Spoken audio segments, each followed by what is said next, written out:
फतेहगढ़ साहिब में पुलिस ने बड़ी कार्रवाई करते हुए ड्रग तस्कर गिरोह के सदस्यों को काबू किया है।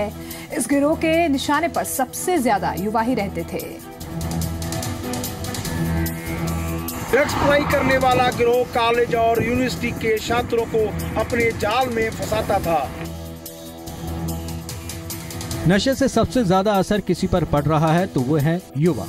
फतेहगढ़ साहब पुलिस ने ताजा मामले में जिस ट्रक तस्कर गिरोह के सदस्यों को पकड़ा है उसके राडार पर सबसे ज्यादा युवा ही थे। इस गिरोह के सदस्य यूनिवर्सिटी और कॉलेज के युवाओं को नशे की गर्त में ढकेलने का काम करते थे।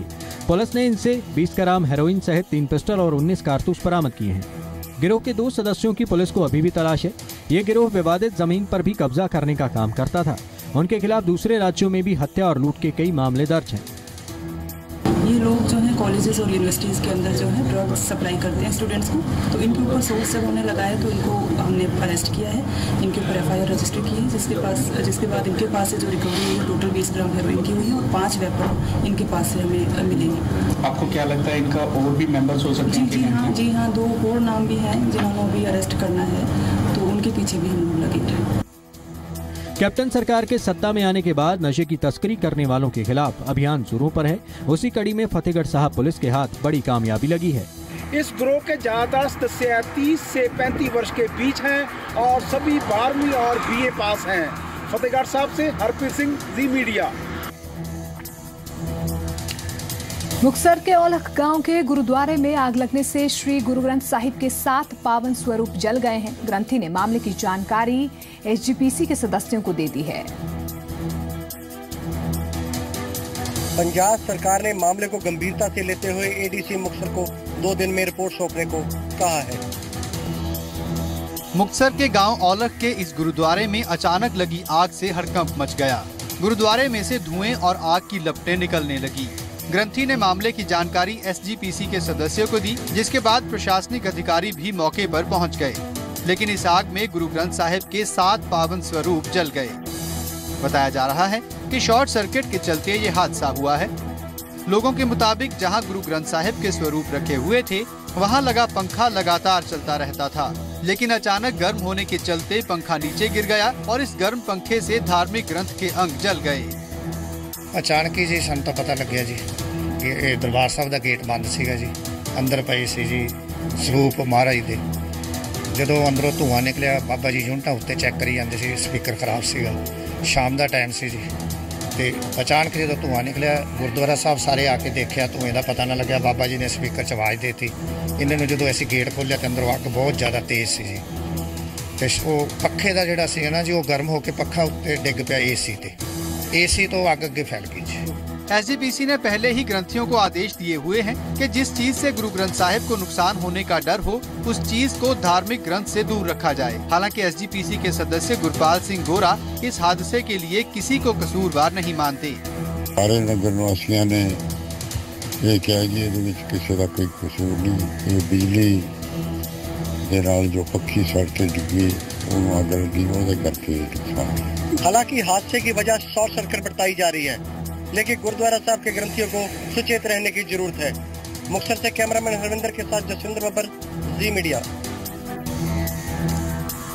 हरियाणा रोडवेज कर्मचारी यूनियन से जुड़े संगठनों ने निजी परमिट जारी करने के खिलाफ मोर्चा खोलते हुए कई जगहों पर चक्का जाम करना शुरू कर दिया। हरियाणा में निजी बसों को दिए जा रहे परमिट के खिलाफ जाते हुए हरियाणा रोडवेज के कर्मचारियों ने चक्का जाम करने का ऐलान कर दिया है। निजी परमिट जारी करने का विरोध कर रहे हरियाणा रोडवेज से संबंधित 4 यूनियन ने तुरंत प्रभाव से चक्का जाम करने का ऐलान कर दिया। उनका आरोप है कि सरकार का रवैया नकारात्मक है, जिसके चलते उन्हें हड़ताल पर जाना पड़ रहा है। रोडवेज कर्मचारी संघ के नेताओं का आरोप है कि सरकारी रोडवेज के मुकाबले निजी ऑपरेटर पर सरकार बेहद कम टैक्स लगा रही है। साथ ही उन्होंने निजी ऑपरेटर्स पर दादागिरी करने का आरोप लगाया। प्राइवेट ऑपरेटरों ने रोडवेज के आगे गाड़ी अड़ा के और उसको बंद किया। उन्होंने अपनी एक किस्म की जो बदमाशी जो दिखाई है, बड़े ऑपरेटर होने के नाते कर्मचारियों ने तो ये कहा प्रशासन से कि गाड़ियों को हटाओ, हम गाड़ी चलाएंगे। हालांकि रोडवेज कर्मचारी यूनियन नेताओं ने साफ किया है कि सरकार जब भी उन्हें बातचीत के लिए बुलाएगी तो जरूर जाएंगे।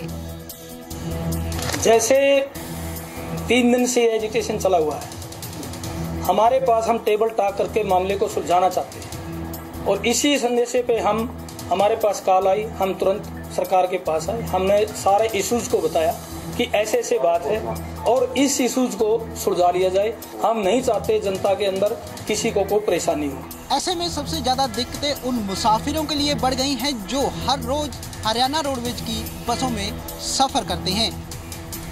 कुलबीर दीवान, जी मीडिया, चंडीगढ़। एक तरफ जहां हरियाणा रोडवेज के कर्मचारी निजीकरण के खिलाफ प्रदर्शन कर रहे हैं, तो वहीं परिवहन मंत्री कृष्ण पवार के मुताबिक ये फैसला जनता की सुविधा के लिए लिया गया। हरियाणा के परिवहन मंत्री कृष्णलाल पवार का दावा है कि मुख्यमंत्री मनोहर लाल खट्टर ने सभी हलकों का समान विकास कराया है। हरियाणा में प्राइवेट बसों को दिए गए परमिट का विरोध जारी है। हरियाणा रोडवेज के कर्मचारी सरकार पर निजीकरण का आरोप लगा रहे हैं। प्रदेश के परिवहन मंत्री कृष्ण पवार प्राइवेट बसों को दिए गए परमिट को जनता के लिए सुविधा बता रहे हैं। माननीय हाईकोर्ट के आदेश की पालना करते हुए हमने इस सब की हेयरिंग की थी और हेयरिंग करने के बाद पॉलिसी बनाई कि जो 273 रूट हैं इन्हीं के बीच में कोई दूसरा एडिशनल को परमिट लेना चाहेगा, लोगों की सुविधाओं को देखते हुए हमने इसलिए परमिट जारी करने का फैसला किया। खट्टर सरकार में मंत्री पवार ने उन खबरों को सिरे से खारिज कर दिया जिसमें कहा जा रहा था कि सत्ता पक्ष के विधायक कुछ नाराज हैं। पवार ने कहा कि पिछले 2 सालों में मुख्यमंत्री ने किसी विशेष इलाके को नहीं बल्कि समूचे प्रदेश का विकास किया है और 3,500 घोषणाएं इसकी गवाह हैं। ऐसे में विधायकों की नाराजगी की बातें सिर्फ मीडिया तक सीमित हैं। इसके लिए केवल अखबारों तक और मीडिया तक खबर है। आज सत्ता पक्ष का कोई विधायक नाराज नहीं है और माननीय मुख्यमंत्री जी ने ये साबित भी कर दिया। 2 साल में 90 के 90 विधानसभा क्षेत्रों में 3,500 घोषणाएं करके ये साबित कर दिया कि माननीय मुख्यमंत्री भारतीय जनता पार्टी विशेष इलाके के लिए विकास नहीं, सबको बराबर विकास दे रही है। परिवहन मंत्री की दलील है कि लोगों की सुविधा के मद्देनजर निजी बसों के परमिट जारी किए हैं, जिसका रोडवेज कर्मी विरोध कर रहे हैं। कैमरा पर्सन सुशील कुमार के साथ संजीत खन्ना, जी मीडिया। हिमाचल के मुख्यमंत्री वीरभद्र सिंह को ईडी ने 13 अप्रैल को पूछताछ में शामिल होने का नोटिस भेजा है। तो वहीं वीरभद्र सिंह का कहना है कि उनके खिलाफ सियासी साजिश रची जा रही है। सीएम वीरभद्र सिंह ने बीजेपी पर पलटवार करते हुए कहा है कि बीजेपी जितना उन्हें तंग करेगी, कांग्रेस उतना ही मजबूत होकर उभरेगी। पटियाला की सीबीआई कोर्ट में सीएम वीरभद्र सिंह के खिलाफ आय से अधिक संपत्ति के मामले में सुनवाई 20 अप्रैल तक टल गई है। उधर हिमाचल में इस मसले पर सियासत थमने का नाम नहीं ले रही। सीएम वीरभद्र सिंह का सीधा आरोप है कि चुनावी मौसम में बीजेपी राय का पहाड़ बनाने में जुट गई है, लेकिन बीजेपी उन्हें जितना दबाने की कोशिश करेगी, कांग्रेस को उतना ही फायदा होगा। ये जानबूझ के इस केस को लाया गया है और चुनाव को ध्यान में रखकर ही लाया गया है, क्योंकि भाजपा जानती है वीरभद्र सिंह जो है कांग्रेस का मजबूत खूंटा है हिमाचल प्रदेश के अंदर, उस खूंटे को कमजोर किया जाए।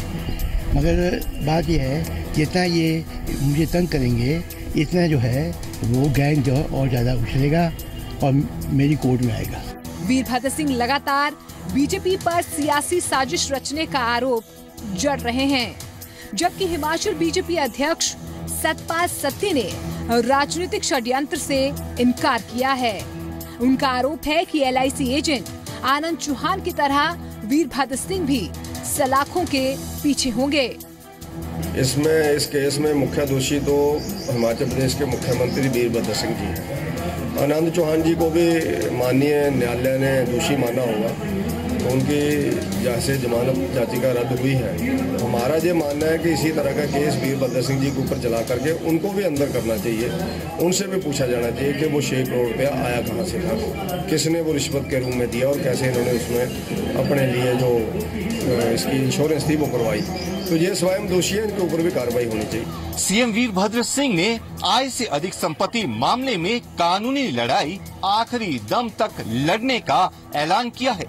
मोहित प्रेम शर्मा, जी मीडिया, शिमला। हिमाचल के कैबिनेट मंत्री मुकेश अग्निहोत्री ने बीजेपी पर बड़ा हमला बोलते हुए कहा कि विपक्ष विकास के मुद्दे पर बात करने के बजाय जनता को गुमराह करने में जुटा है। हिमाचल के कैबिनेट मंत्री मुकेश अग्निहोत्री का कहना है कि बीजेपी अपना भविष्य माफिया में देख रही है। बीजेपी की माफिया राज हटाओ हिमाचल बचाओ मुहिम पर सूबे के कैबिनेट मंत्री मुकेश अग्निहोत्री ने चुटकी ली है। उनका दावा है कि कांग्रेस सरकार ने विकास की सीमाएं लांघकर इतिहास रचा है। उन्होंने कहा कि बीजेपी विकास के मुद्दों पर बात करने के बजाय जनता को गुमराह करने में जुटी हुई है। बीजेपी चाहती है कि विकास पे बात ना की जाए और वो लोगों को जो है भ्रमित करके जो है माफिया की तरफ ले जाना चाहते हैं। उधर हिमाचल बीजेपी के उपाध्यक्ष ने कैबिनेट मंत्री से पूछा है कि बिलासपुर में एक विकास कार्य गिना दें जिसे उनकी सरकार ने करवाया हो। उन्होंने कहा कि कांग्रेस सरकार पर माफिया राज को बढ़ावा देने के आरोप तथ्यों पर आधारित हैं। कांग्रेस नेताओं को ये राजनीति लगता है तो लगता रहे, परंतु सच्चाई ये है कि हमने जो माफिया को संरक्षण देने के आरोप लगाए हैं, चाहे वो खनन mafia, one mafia, drug mafia, शराब माफिया, भू माफिया, वो तथ्यों पर आधारित लगाए। कांग्रेस के विकास के दावों पर हिमाचल बीजेपी उपाध्यक्ष रणधीर शर्मा ने सवाल खड़े किए हैं। बिलासपुर से विजय भारद्वाज, जी मीडिया। हिमाचल के पूर्व मुख्यमंत्री प्रेम कुमार धूमल के 73वें जन्मदिन पर हमीरपुर में उनके निवास स्थान पर लोगों की बधाई का सिलसिला देखा गया है। इस मौके पर रक्तदान शिविर का भी आयोजन किया गया। हिमाचल के पूर्व सीएम प्रेम कुमार धूमल आज अपना 73वां जन्मदिवस मना रहे हैं। हिमाचल के पूर्व सीएम प्रेम कुमार धूमल के जन्मदिन पर हमीरपुर में सुबह से ही बधाई देने वालों का तांता लगा रहा। पूर्व मुख्यमंत्री धूमल के 73वें जन्मदिन पर उन्हें बधाई देने वालों में बीजेपी के नेता और कार्यकर्ता शामिल रहे। धूमल के बर्थडे पर रक्तदान शिविर का भी आयोजन किया गया। नेता विपक्ष ने बताया कि कार्यकर्ताओं में खासा उत्साह है और संभावनाएं प्रबल होने के चलते उन्हें खास उम्मीद है। ईश्वर से प्रार्थना करता हूं कि इनकी आशाओं और आकांक्षाओं के अनुसार काम कर सकूं। नहीं, वैसे हर बार ही जन्मदिन के समय पर ऐसे लोगों का स्नेह मिलता रहा है। लोगों का उत्साह बढ़ना स्वाभाविक भी है और निश्चित तौर पे जब संभावनाएं ज़्यादा होती है तो ज़्यादा उत्साह होता है। इस मौके पर बीजेपी विधायक रविंद्र रवि ने कहा कि वो प्रेम कुमार धूमल को फिर से हिमाचल का नेतृत्व करते देखना चाहते हैं। भगवान से प्रार्थना करता हूं कि इनकी लंबी आयु इनको दे। जिस ढंग से 2 बार मुख्यमंत्री रहते हुए प्रदेश की सेवा की है, प्रदेश को नए कीर्तिमान उन्हें विकास की दृष्टि से जन कल्याण की योजनाओं से पहुंचाए हैं। भगवान करे कि जल्दी मौका उनको फिर से मिले और फिर से प्रदेश की सेवा करें। यही मैं उनको शुभकामना देना चाहता हूँ। प्रेम कुमार धूमल ने जन्म दिवस पर इशारों में संकेत दिए हैं कि सूबे में इस बार बीजेपी की सरकार बनेगी। हमीरपुर से अरविंदर सिंह, जी मीडिया। हिमाचल प्रदेश के मुख्यमंत्री वीरभद्र सिंह ने शिमला में जाखू रोपवे का उद्घाटन किया है, जिसके बाद अब जोधा निवास से जाखू मंदिर पहुंचने में सिर्फ 6 मिनट लगेंगे। शिमला में इस रोपवे की नींव सन 2007 में रखी गई थी, तो 10 साल के बाद ये रोपवे बनकर तैयार हुआ है। मुख्यमंत्री वीरभद्र सिंह के रिबन काटने के साथ ही शिमला शहर के लिए लंबे समय से चला आ रहा रोपवे का इंतजार खत्म हो गया और इसके साथ ही शिमला आने वाले सैलानियों को बड़ा तोहफा मिल गया। अब सैलानी करीब से शिमला की सुंदरता और शिमला की ठंडी वादियों को निहार सकेंगे। मुख्यमंत्री वीरभद्र सिंह ने रोपवे के जोधा निवास स्थित लोअर टर्मिनल पर पहुंचकर इसका विधिवत रूप से उद्घाटन किया और ट्रांसपेरेंट केबिन्स कोड बटन दबाकर जाखू जी मंदिर के लिए रवाना किया। जम्मू कश्मीर में सुरक्षा बलों ने घुसपैठ की कोशिश कर रहे 4 आतंकवादियों को मार गिराया। सुरक्षा बलों ने इस साल जम्मू कश्मीर में अब तक 35 आतंकियों को मार गिराया है। जम्मू कश्मीर में सुरक्षा बलों ने आज घुसपैठ की कोशिश कर रहे 4 आतंकवादियों को मार गिराया। मुठभेड़ कुपवाड़ा के केरन सेक्टर में हुई। घुसपैठ की कोशिश कर रहे आतंकियों को सुरक्षा बलों ने चुनौती दी तो आतंकियों ने फायरिंग शुरू कर दी। जवाब में सुरक्षा बलों ने भी जमकर फायरिंग की और चारों आतंकवादियों को वहीं ढेर कर दिया। चारों आतंकी भारी असले से लैस थे। चारों की पहचान नहीं हो पाई है। आतंकी इस इलाके से पहले भी घुसपैठ करते रहे हैं। पीएम मोदी ऑस्ट्रेलियाई पीएम को मेट्रो से अक्षरधाम लेकर पहुंचे और स्वामी नारायण मंदिर के दर्शन किए। प्रधानमंत्री मोदी और ऑस्ट्रेलियन पीएम को अचानक मेट्रो में सफर करते देख लोगों का उत्साह 7वें आसमान पर था। प्रधानमंत्री मोदी और ऑस्ट्रेलियाई प्रधानमंत्री मैल्कम टर्नबुल को अचानक मेट्रो में सफर देखकर लोग हैरान रह गए। भारत के दौरे पर आए ऑस्ट्रेलिया के प्रधानमंत्री मैल्कम टर्नबुल को दिल्ली की सैर कराने के लिए पीएम मोदी ने दिल्ली मेट्रो की सवारी की। मैल्कम टर्नबुल को दिल्ली का मशहूर अक्षरधाम मंदिर दिखाने के लिए पीएम ने वीआईपी काफिले का सहारा न लेकर मेट्रो का रास्ता चुना। पीएम शाम 4:07 पर आए। आम लोगों की तरह मंडी हाउस स्टेशन पहुंचे। अपने बीच अचानक पीएम को देखकर मंडी हाउस स्टेशन पर मौजूद लोग मोदी मोदी के नारे लगाने लगे। भीड़ को काबू में करने के लिए वहां मौजूद सुरक्षा कर्मियों को काफी मशक्कत का सामना करना पड़ा। असम सरकार की ओर से तैयार जनसंख्या पॉलिसी के प्रस्ताव पर सियासत गर्मा गई। पॉलिसी के मुताबिक सरकारी नौकरी करने वाले व्यक्ति को रिटायर होने तक 2 बच्चों की शर्त को पूरा करना होगा। असम सरकार की ओर से तैयार जनसंख्या पॉलिसी के प्रस्ताव पर सियासत गर्मा गई है।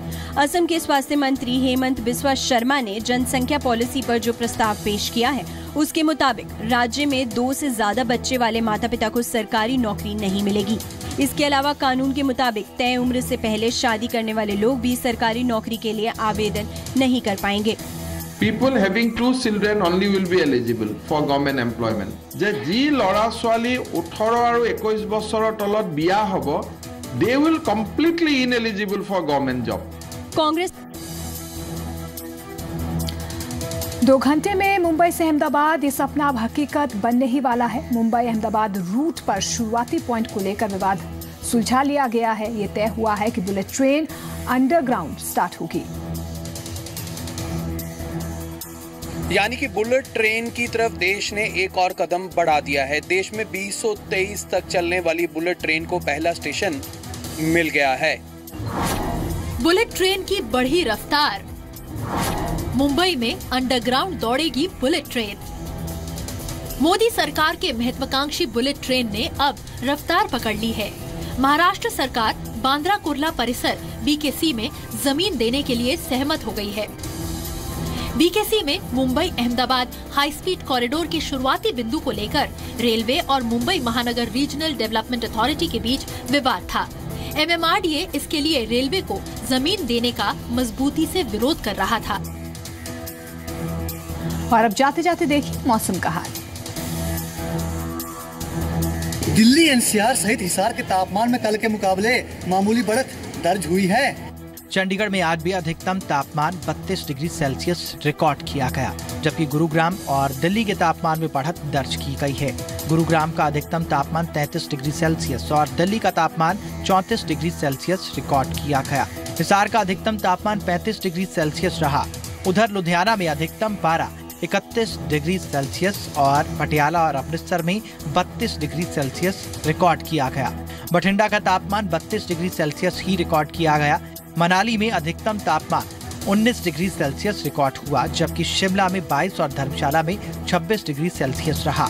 जबकि जम्मू कश्मीर की राजधानी श्रीनगर में अधिकतम तापमान 14 डिग्री सेल्सियस रिकॉर्ड किया गया। पहाड़ी शहरों में धर्मशाला सबसे गर्म शहर बना हुआ है, जबकि श्रीनगर का तापमान इसके मुकाबले काफी कम है। ब्यूरो रिपोर्ट के साथ मंजूर पठान, जी मीडिया।